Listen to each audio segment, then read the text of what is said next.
I was doing my daughter's hair, same way I always do, and I found a bald spot. There was no warning, no signs, just randomly I found this bald spot. And the thing is, I'm so gentle with my daughter's hair. I don't do any tight styles, no form of tension. So I was like, okay, what is going on?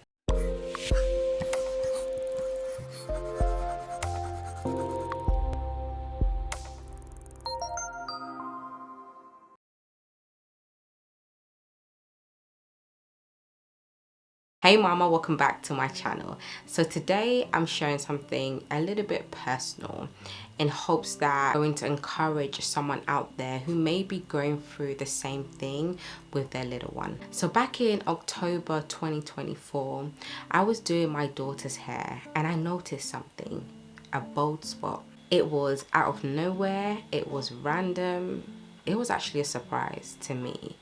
Something that I was not expecting. Now, if you know me and you know me well, you know that I don't play when it comes to my children's hair, when it comes to my eldest daughter's hair. No tight styles, no tension, nothing that's gonna cause a breakage, right? Or a bald spot. I'm super gentle when it comes to her hair. So I was like, what is this? In all honesty, I was taken aback. I was surprised because it's not something that I was expecting to see, especially because of how gentle I am with my daughter's hair. So my first thought was, if I am not doing anything externally to cause this bald spot, there could be something going on internally. Now for me, I thought, okay, maybe it is a vitamin deficiency. So what I did was I called my GP straight away to book an appointment so that she can get her blood works taken. That way they would be able to see if there is in fact a vitamin deficiency. So I booked an appointment, we went to see the GP. I told him what I thought it could be. Obviously I explained to him that I don't do anything externally that will cause this bald spot. So he did a quick physical exam. So he looked at her scalp, particularly that bald spot. So his initial thought after taking a look at her scalp was that this could be alopecia areata. Now he mentioned that this is an autoimmune condition where the body mistakenly attacks the hair follicle, causing hair loss or of course the bald spot. He also mentioned that this is something that is actually quite common with adults and even children. So although there's no cure for alopecia areata, thankfully he said that in most cases the hair will grow back. He did say though that it could take months or even up to a year for the hair to grow back. But of course, hearing this didn't make it less concerning. I was still somewhat concerned. So after saying all of this, he still went ahead to do the blood test, mainly because that's what I requested for in the beginning, and also he wanted to rule out any other issues, which I was grateful for. So as you know, with blood tests, you don't get it straight away. So we had a follow-up appointment. So in this follow-up appointment, he did mention to me that her blood test came back fine. There was no deficiency, so that wasn't the issue. So he decided to take another look at the bald spot and he could see some inflammation, and he mentioned that it's definitely alopecia areata. Now of course, hearing this, I wasn't pleased about it, but at the same time I was happy that we knew what the problem was. We had got to the root cause of the problem. You know, it's not something that I had caused, but something that was going on internally. So he then went on to say that he could prescribe a steroid cream for her that would be applied to the affected area, and that would help to reduce some of that inflammation, which could also help to create an environment that would be more conducive to hair regrowth. So of course I thought about it for a couple of seconds as he was talking me through this, and I decided not to go down that route. Not because I didn't think it was going to work or because anything was wrong with what he was saying. I just honestly felt led to wait. And the reason why I felt led to wait was because he did say that in most cases the hair will grow back on its own.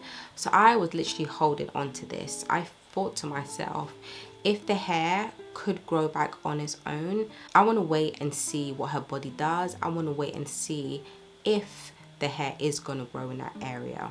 Of course, I'm Christian, I have faith.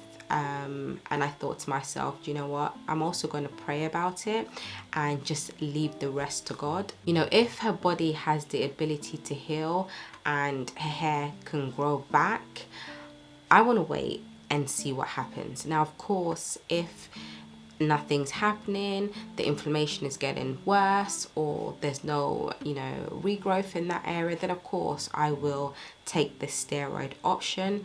But for now, I just wanted to wait, continue being consistent with, you know, a good regimen for her, good hair care practices, being patient, and most importantly, just trusting God and her body to do what it's gonna do. So mama, talking about regimens, if you are not sure how to create a regimen for your little one, I'm talking about an effective regimen that actually works, I've got you. Just click the link in the description box below and download your free guide. In that guide, I break down everything you need to know in order to create an effective regimen for your little one. So mamas, by 2025, 4 months later, I started to see tiny signs of regrowth, and mamas, I was so pleased. I was so happy.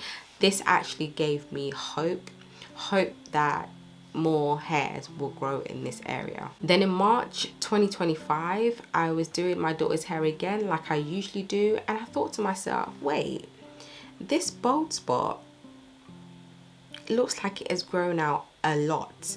So I'm talking about February, there was like tiny signs of regrowth, and then in March when I was doing her hair, the growth seemed spectacular. Honestly, I had to even get my camera and take a picture and then look back at February 2025 and do a comparison, and wow, it was really happening. Regrowth, mamas, I was so happy when I saw this regrowth. It had filled in so much, and now we're in June 2025 and it has completely filled in. Honestly, God is so faithful. God is so faithful. I had hope, I had faith, as small as a mustard seed, but it happened, mamas. Now I know when it comes to alopecia areata, that area could possibly bald again. It happens to a lot of people, but I'm not going to let fear lead me. I'm not going to dwell on that. I'm just going to leave it in God's hands and just let him do the rest. If it happens again, we will cross that bridge when it happens. But for now, I'm just thankful that that area, the hair has grown back and it's thriving. And this is why, mama, I always say, you know, trust the process. Even when you cannot see growth, improvement, progress, trust the process, mamas. In its own time, no matter how small it is, you will see results.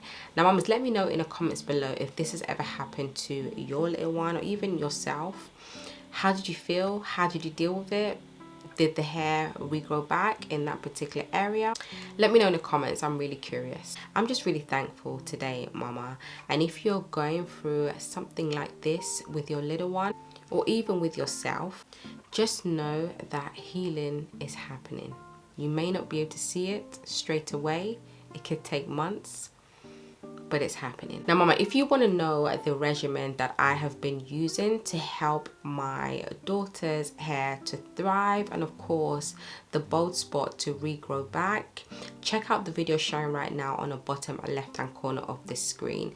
I basically share everything from wash day right through to moisturizing and of course the products that I use in her regimen. All right, mamas, I will see you in the next one. Take care. Bye.